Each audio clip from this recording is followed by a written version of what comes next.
En el nombre del Padre, y del Hijo, y del Espíritu Santo. Amén. Lectura del Santo Evangelio según San Juan. Gloria a ti, Señor. En aquel tiempo, disputaban los judíos entre sí: ¿cómo puede éste darnos a comer su carne?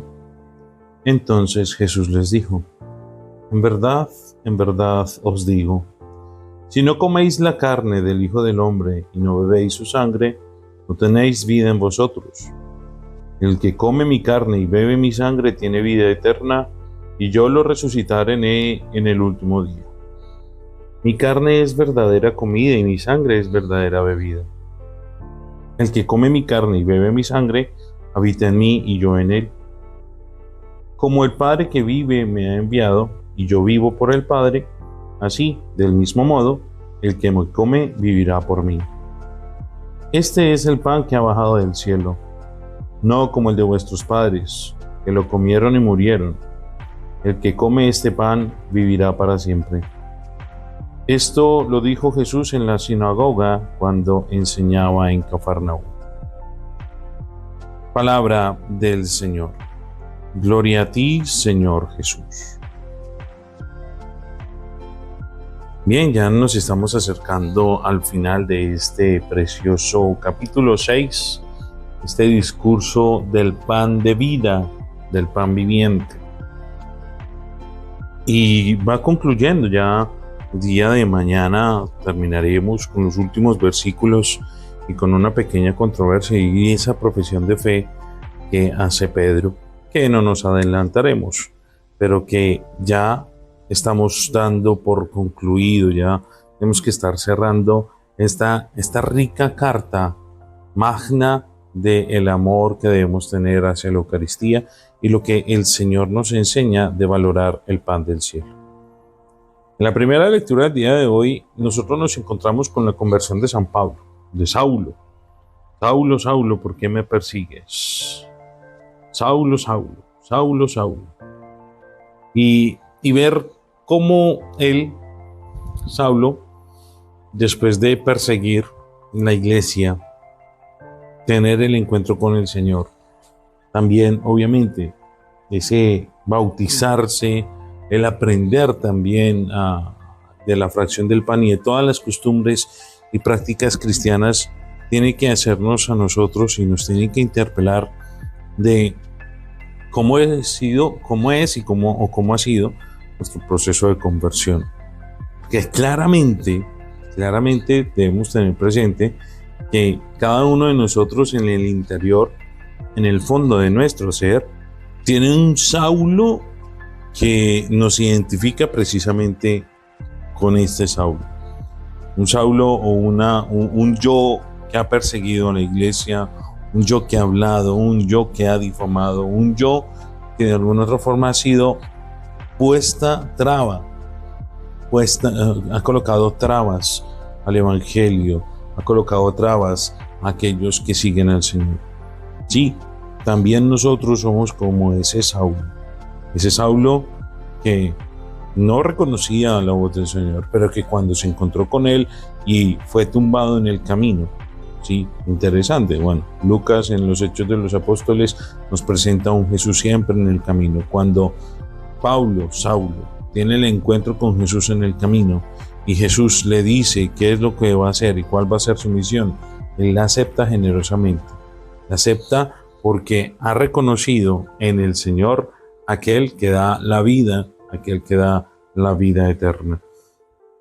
Y eso es lo que durante toda esta semana hemos venido repitiendo y recalcando con el pan de vida, el discurso del pan de vida. Y hoy específicamente ya vamos en este evangelio, en estos versículos 52 en adelante, vemos cómo Jesús ya, después de la controversia que les ha dicho, el que me come, sí, el que me come tendrá vida eterna, pues ellos dicen, ¿cómo es posible? Sí, que nos vaya a dar su carne. El hombre siempre está pendiente desde lo material, porque ellos buscaron a Jesús no por el signo, recordemos, sino simplemente porque les dio de comer. No vieron el signo como una manifestación de la gloria de Dios. No vieron el signo como una manifestación de la gloria del Padre. No vieron el signo como un expresar que el Señor sacia no solamente el hambre material, física, sino que también sacia el hambre espiritual. Por eso la pregunta de ellos y la controversia y ese choque que ellos tienen con la experiencia con Jesús. ¿Cómo es posible que nos dé a comer su carne?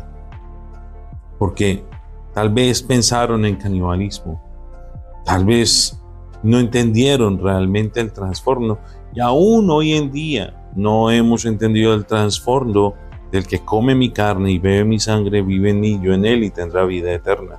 Yo le resucitaré en el último día.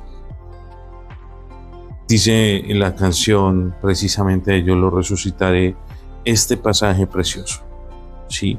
Porque cuando tomamos el pan que es partido para la salvación de todos nosotros y tomamos del cáliz de la bebida en la salvación, de la redención de todos nosotros, que es la sangre de Cristo, realmente hacemos que nuestra vida pues esté configurada en ese misterio precioso. El pan que ha bajado del cielo es el pan que nos hará vivir para siempre. Por eso, el que come del pan vivirá y es otro Cristo. Y nosotros cada vez que participamos y celebramos en la Eucaristía y comulgamos, nos hacemos otros Cristos que salen ¿a qué? A anunciar la buena nueva. ¿A qué? A anunciar que el pan vivo que está en nosotros, a dar vida a los demás a través de ese pan que hemos nosotros consumido. Por tanto, la visita a la Eucaristía, o más bien la participación de la Eucaristía, la visita al Santísimo Sacramento, en la reserva o en el Señor expuesto en la custodia, pues ese pan, esa sensación, esa experiencia, tenemos que hacerla vida hacia los demás. Tenemos que cristificarnos. ¿Cómo nos cristificamos? Comiendo el cuerpo del Señor para cristificar a los demás y que los demás sientan en nosotros que vivimos de la Eucaristía, que somos apasionados por la Eucaristía y que el Señor realmente nos alimenta y que nos da la alegría de ser plenos a través de el comer su carne y beber su sangre cada vez que se nos da en la Eucaristía. Manifestémoslo al mundo y seamos grandes testigos de este gran milagro de amor tan infinito que el Señor ha puesto en un trozo de pan y en un poco de vino para hacer el cuerpo y la sangre de Cristo. Señor te bendiga y te guarde, ilumine su rostro sobre ti y te conceda su favor. La luz de la misericordia abunda en tu vida y el Señor te conceda siempre la paz. En el nombre del Padre y del Hijo y del Espíritu Santo. Amén. Que tengas el día de hoy un bendecido día.